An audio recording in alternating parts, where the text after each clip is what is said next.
বিসমিল্লাহির রহমানির রহিম। সিফাত cooling system চ্যানেলে আপনাদেরকে স্বাগতম। আজকে হচ্ছে আমরা একটা হাইসেন্স ব্র্যান্ডের এসি ইনস্টলেশন করব। এটা হচ্ছে দ্যাটটনের এসি 18,000 BTU। তো আমরা এসিটা প্রথমে আনবক্সিং করে নিব। এসির যে কার্টুনটি, ইনডোর ইউনিটের যে কার্টুনটি, সেটি আমরা খুলে নিব। সেটা থেকে ইনডোর ইউনিট বের করে নিব। এটা হচ্ছে ইনভার্টার এসি, হাইসেন্স ব্র্যান্ডের যে এসিগুলো, সেগুলো সিঙ্গার যে সিবিআর যে মডেল, এই মডেলের সাথে কিছুটা মিল পাওয়া যায়।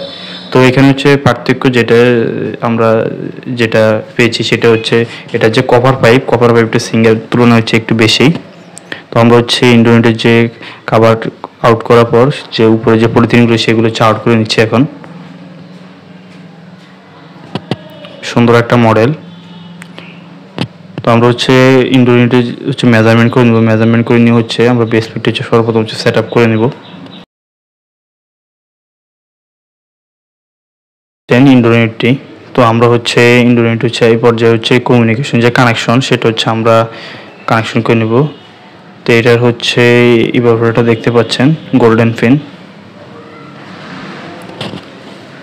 তো আমরা এই পর্যায়ে ইনভার্টার যে কানেকশন ইনডোরের, সেটি কানেকশন করে নিচ্ছি। এখানে একটি রিটার্ন ফেজ, আরেকটি ফেজ, আরেকটি নিউট্রাল, আরেকটি সিগন্যাল। তো আমরা স্ট্যান্ডার্ড যে নিউট্রাল, সেটি নেভি ব্লু যে কালারটি, সেটি দিব। আর রেড অথবা বাদামি যে কালারটি, সেটি আমরা ফেজ হিসেবে ব্যবহার করব। আর কালো যে কেবলটি, সেটি আমরা রিটার্ন ফেজ হিসেবে ব্যবহার করব। আর হলুদ এবং যে সবুজ যে তারটি, সেটি আমরা আর্থ হিসেবে ব্যবহার করব। এটি এসির আউটডোর ইউনিট। এটার কন্ডেন্সারটি কপার কন্ডেন্সার, কনভেনশনাল কন্ডেন্সার। আর এটার উপরে দেখতে পাচ্ছেন, এগুলো কপার পাইপ মোটামুটি 12 ফিটের উপরে, 10 থেকে 12 ফিটের উপরে দিয়ে থাকে। কপার পাইপগুলো মান মোটামুটি ভালোই। আর এটা যে আউটডোর ইউনিটের যে ইনফরমেশনগুলো, এই এসির কপার পাইপগুলো তুলনামূলকভাবে ভালোই। আমি প্রথম হাইসেন্স ব্র্যান্ড নিয়ে এটা যে এসিটা ফিটিং করছি। তো আমরা ইনডোর ইউনিটের যে মেজারমেন্ট, সেটা করে নিচ্ছি। ইনডোর ইউনিটের মেজারমেন্ট হয়ে গেলে তারপর আমরা বেস ফিটটা দেওয়ালে সেট করে নেব। আমরা আজকে এই রুমের মধ্যে এসি সেট করব। দেখতে পাচ্ছেন রুম। তো আমরা কাস্টমার আগে যে ইনডোর আউটডোর যে 5 কানেকশনের যে ছিদ্রটি, সেটি করে রেখেছিল। তো আমরা বেস ফিটটা সেট করে নিচ্ছি। এখন বেস ফিটটা বসে তারপর আমরা মেজারমেন্ট করে নিব। মেজারমেন্ট করা হয়ে গেলে তারপর মার্ক করে নিব। মার্ক করা হয়ে গেলে তারপর আমরা ড্রিল মেশিনের সাহায্যে ছিদ্র করে নিব। আমরা ইনডোর ইউনিট স্থাপনের ক্ষেত্রে সবসময় একটা বিষয় খেয়াল রাখবো, সেটা যাতে সঠিক লেভেলে থাকে। যদি লেভেল সঠিক না থাকে, তাহলে ইনডোর ইউনিটের ভিতরে পানি পড়তে পারে, এবং ইনডোর ইউনিটের যে ব্লোয়ার ফ্যান মোটর, সেটি ঠিকভাবে কাজ করবে না। একসময় এটার ভিতর থেকে কটকট আওয়াজ করবে।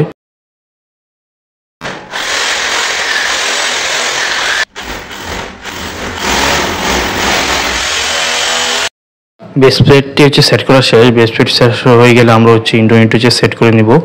ইনডোর ইউনিট সেট করার পর আমরা সঠিকভাবে লেভেল দেখব, ঠিক লেভেল বা ঠিক পজিশন ইনডোর ইউনিটটি লকের মধ্যে সেট হয়েছে কিনা, এটা অবশ্যই দেখতে হবে। না ইনডোর ইউনিট পড়ে যেতে পারে অথবা ভাইব্রেশন করতে পারে। তো এটা inverter AC, 18,000 BTU AC, Hisense brand. তো আমাদের এই পর্যায়ে আমরা আউটডোর ইউনিটের কাজ করব। এই আমাদের ইনডোর ইউনিটের কাজ শেষ। এটার কম্প্রেসর ওয়ারেন্টি 12 বছর। আমরা এই পর্যায়ে আউটডোর ইউনিটের কাজ করব।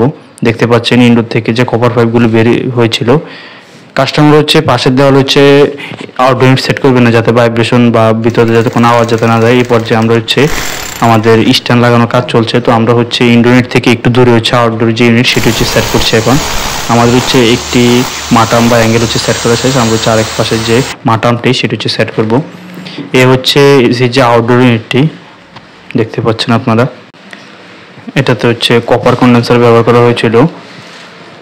তো আমাদের কাজ চলছে এখন। তো এসির আমার সবচেয়ে যেটা ভালো লেগেছিল, সেটা তাদের যে কপার পাইপগুলো ভালো।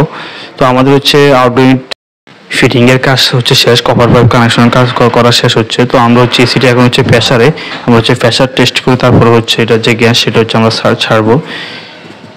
তো আমাদের এটা ইনডোর এবং আউটডোর উভয় হচ্ছে সেট করা কাজ শেষ। আমরা এই পর্যায়ে হচ্ছে এসির যে ইনডোর আউটডোর কানেকশন যে ছিদ্রটি করা হয় সেটি হচ্ছে আমরা এই পর্যায়ে হচ্ছে বন্ধ করে দিব। এটা অবশ্যই আমাদের সবসময় হচ্ছে খেয়াল রাখতে হবে, নাহলে পরবর্তীতে হচ্ছে এসির হচ্ছে অনেক বড় ক্ষতি হয়ে যাবে।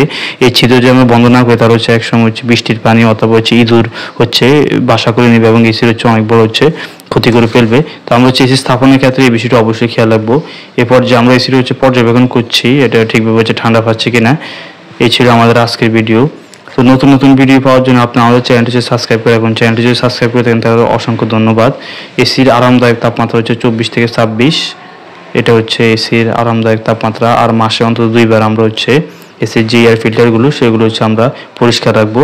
যদি এসি কম ব্যবহার হয়ে থাকে এক্ষেত্রে হচ্ছে আমরা মাসে একবার হচ্ছে এসির যে এয়ার ফিল্টারগুলো সেগুলো হচ্ছে আমরা পরিষ্কার রাখবো। আর দীর্ঘ সময় যদি এসি বন্ধ রাখা হয় এক্ষেত্রে অবশ্যই রিমোট থেকে ব্যাটারিগুলো খুলে রাখবো। ধন্যবাদ ভিডিও দেখার জন্য।